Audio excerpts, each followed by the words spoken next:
What's that? Oh, they're already starting.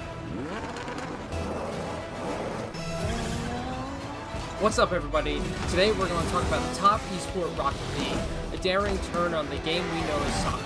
This game is filled with rocket-powered battle cars, fast-paced action, explosive demolitions, and has a huge professional scene that started in 2016. Let's get right into it. Alright, now that you've seen some Rocket League, what does the map look like?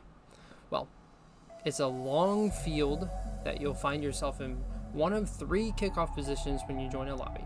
There's multiple small and large boosts found across the field, in the corner and middle specifically for large boosts, and small boosts can be seen in these pad lanes that I'm following, that more advanced players will follow when they're attacking or defending. There is one loop that goes around the middle of the map, and a couple around the goal line to help support some defense for the players. And as we turn around, let's kick off some gameplay. Thanks for meeting me out in the main lobby here.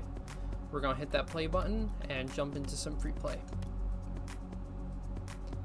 So what I want to be showing you today is just some of the basics that players ought to know when they're first looking into watching, commentating, or overall just enjoying Rocket League. The first thing that we're interested in is a dribble. Dribbles are pretty similar to soccer. You keep the ball close to you, in this case on top of you, and then you can put it wherever you want. This is done just by drifting into the ball and catching it on your car. This is pretty difficult for new players to pick up, but it is a staple mechanic in Rocket League. The way this works is the ball is just sticking to your car, so when you flip, it just hits the ball in the direction you're flipping. Alright, now we're going to look into some pro play of it. Here's a clip from TMYV where it's pretty straightforward flick into the net. And then we're going to follow up with some clips from Zen, the one and only, with his amazing ball control to turn something from the air into one of the most simple mechanics, just dribbling right around his opponent on the ground there. And something like this is just incredible. It's a quick turnaround on the ball to get a catch into a flick that's delayed in the air until the last second. So here's a little rundown on why delay flicks work. So flipping in Rocket League is a mechanic where if you jump right after, in a direction right after you jump, you'll flip your car that way. I can go forwards, backwards, left, right, corner. So if I decide to jump and don't flip in time, then the flip will not go through and I only get one jump. This time limit is 1.5 seconds. So if I go 1, 2, no flip. But if I go 1, I still have my flip. There's one way to get around this, and that is if you land on a surface with your jump. So I'm going to jump to the ceiling. 2, 3, my flip is still there. So another way to get your flip reset, well, I just said the name, I'm spoiling, is you can land on the ball, which is a huge pro mechanic now. You land on the ball, do a little flip, and you'll, unlike me, you'll be able to get a good hit on the ball and change the direction of it. Like so. Okay. Let's go look at some pros do this now, because that's going to be a lot more amazing. Alright, first up, we got Zen here. This is in one of his Tournament 1's matches, where he is able to use a flip reset to take the ball all the way across the court and catch his opponent off guard. Now that's 2 flips he gets off the ball, and we call this a double flip reset. Now we're moving into some more community clips where we have multiple flip resets in a row just to showcase the mechanics. You see that you can get it from different positions, and the change in direction in the ball is just the most important part of this mechanic. That's what makes it so good, and arguably is what made the professional esports scene so aggressive in their gameplay now, because it's very hard to play defense against shots like this. Just with how quickly they changed direction, defense was no longer the meta once this became a mechanic that most pros were able to do. Caught me floating here. So, one of the things I want to mention after watching all those flip reset clips is that there's a mechanic called the ceiling shot. And it's important to differentiate between this and a flip reset. As when you get a flip off of the ceiling, it is infinite, as long as you do not jump off of the ceiling. This means you can use your flip whenever you want. So 1, 2, 3, 4, whatever you want to do. While flip resets may do the similar thing, they are when you land on the ball. So don't misconstrue this, as it's important to know something like this if you're planning on casting for an event, or if you are talking to your friends that do play Rocket League. They may laugh a little bit if you call a ceiling shot flip reset. You're not wrong. It's just a little niche thing that you should know if you're not playing. So knowing all these mechanics is the first step to moments like this. Final minute. This was the scoreline in Game 3. Cloud9 unable to take it to Squishy. Now with a ceiling shot, he puts it through. He's been going for this stuff all season, and he pulls it off here in the most clutch moments. The player to invent the shot himself is able to get the delayed front flip and just destroy Method on defense. Even they have to be impressed. Incredible showcase from Squishy. It's almost there. Follow. Scored.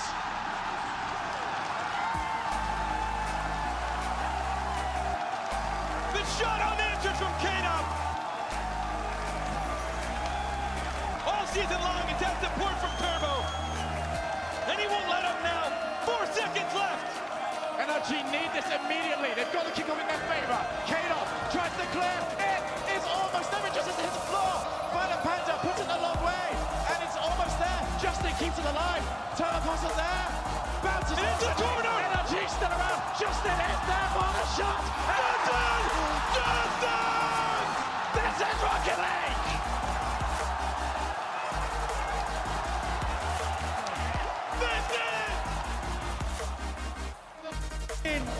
To the biggest game of the season. Alpha clears over the top. Seiko only as far as Alpha yet again. Now instead, not going to find a second. Jan gets the 50, no, Seiko's ready. Great patience there on the backboard. Tries to get the flipper dosage, just fakes it out, leaves it for the man, the magician, the superstar. It's the signature god!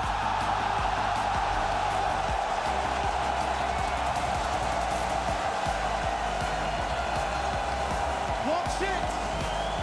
Love it! You're all living in it! Welcome to the age of death!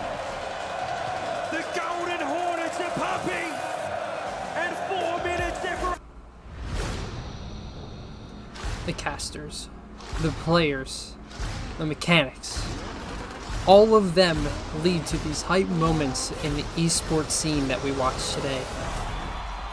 But we're not done with this video yet.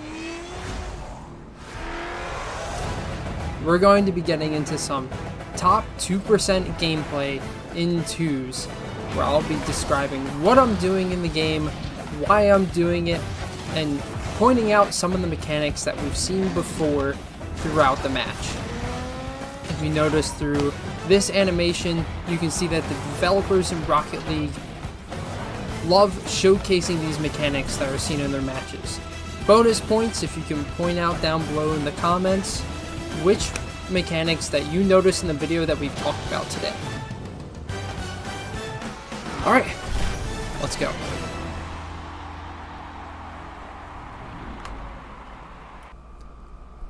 Just got into match here, and it looks like we've got our teammate Serious Tiger off to the side. Find ourselves in the kickoff position to start off this 2s match. Let's see how it goes. It's a pretty dead kickoff. Both of us are pretty quick to the ball, and Tiger is trying to get some offense going. We're kind of stuck on the defensive side after a good touch by the other team on kickoff, and my teammate a little bit out of position. He's trying to pressure the ball here and is carrying it towards the net. Oh, and he just gets the shot. Alright. This is what we call like a little air dribble. He gets a couple touches on the ball in the air and controls it where he wants it. Not the cleanest, but it's a good example. So during this match, I'm going to just be explaining a couple of the things that I do and the mechanics. Right now we're playing a bit of shadow defense, following his touch so that we can get that ball.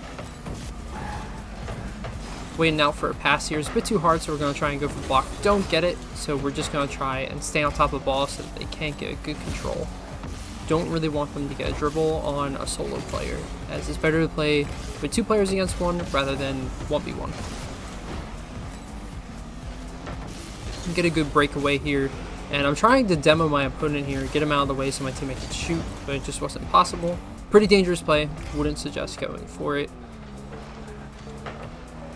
Little time in the corner, get a 50 off to the side. I was looking to get it into a position for my teammate, just didn't get a good touch. Teammate pushes it downfield and the opponent's going to get a hand on it. Kind of throws it away and I let my teammate go for this. We're not in the same call or anything, so I have to really trust that my teammate's going to hit this ball.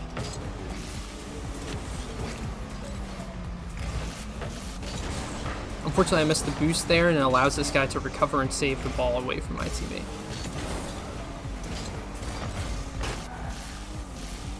We're going to try and get a little air dribble into the top left, but it's well saved by our opponent, and our teammates able to pick up our slack. Almost got a nice pass to my teammate on the wall there so he can have more control. We wouldn't go on the defense. We're pressuring this guy, making sure he can't shoot. A little bad on the recovery there, and we double committed.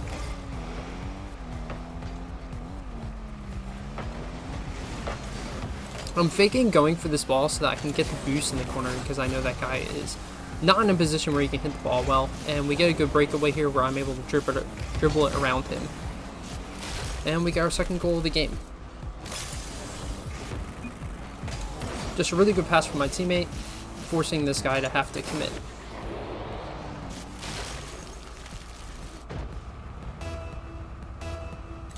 We're cheating on kickoff, so that's when we go about halfway up the field. Hope that our teammate gets a dead ball so we can get a quick dribble or shot. I don't really get the best outcome of that bounce on the wall, and I'm unable to get a good touch, but my teammate is able to cover for me, and I get a good block out of his touch. I'm waiting downfield to see what his touch looks like, and I'm able to get his pass into the net. With 3-0, we should be in a good spot, but anything can happen, especially in twos. Goals can be scored very quickly. Ball drops to the side, and it's a great kickoff for my teammate to get a solo play downfield. He's going for another air dribble, worked for him before, but he just can't put it on net. I get an okay touch to make this guy awkward as we race to the wall to get the ball, and I'm able to bump him away.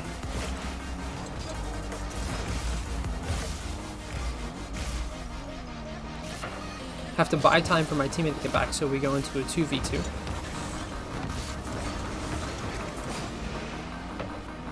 Kind of throws the ball away there, and I'm trusting him to get a good touch, and unfortunately it just goes in our net.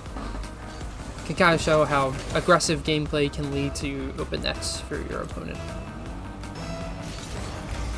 So really good kickoff for us. This definitely should get scored, but the bounce is just so awkward and my teammate can't get there. We have to race back to the net, and luckily this guy does not get a ceiling shot. This touch is too far out for me to reach, and so I just have to make sure I'm blocking.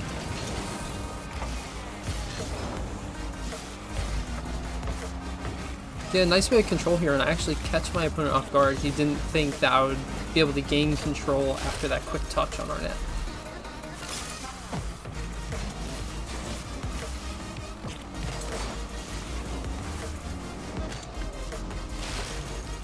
We're 1. Looking like a good game for us. I pretty much win the kickoff here, but accidentally touch it past my teammate. And now I have to make sure that I take control of the ball here and get it past the first guy. I get a really good pickup here and dribble, but unfortunately I get bumped into my own ball and save it myself.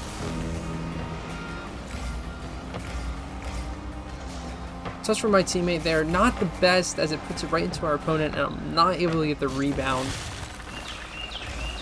Now, we may have not talked about it in the video before, but these are called double touches, just a quick ball after the backboard thrown back into the net. They're becoming much more uncommon now just because people are so good at saving the backboard. There's a lot more flip resets and air dribbles, bumps to get the ball in, but they do happen. So it's a good mechanic to know when you're playing on casting or in really any rank below GC3 or SSL. You'll be able to shoot those shots pretty easily without them being saved. I'm just chasing the team, pressuring them. We don't want to waste time now.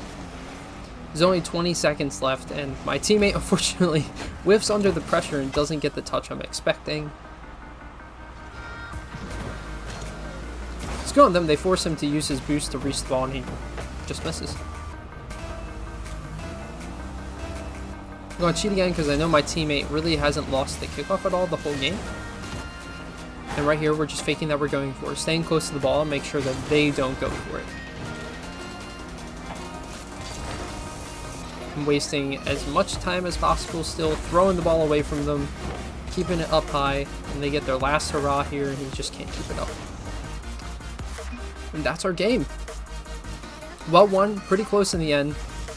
Definitely could have worked on our defense, though.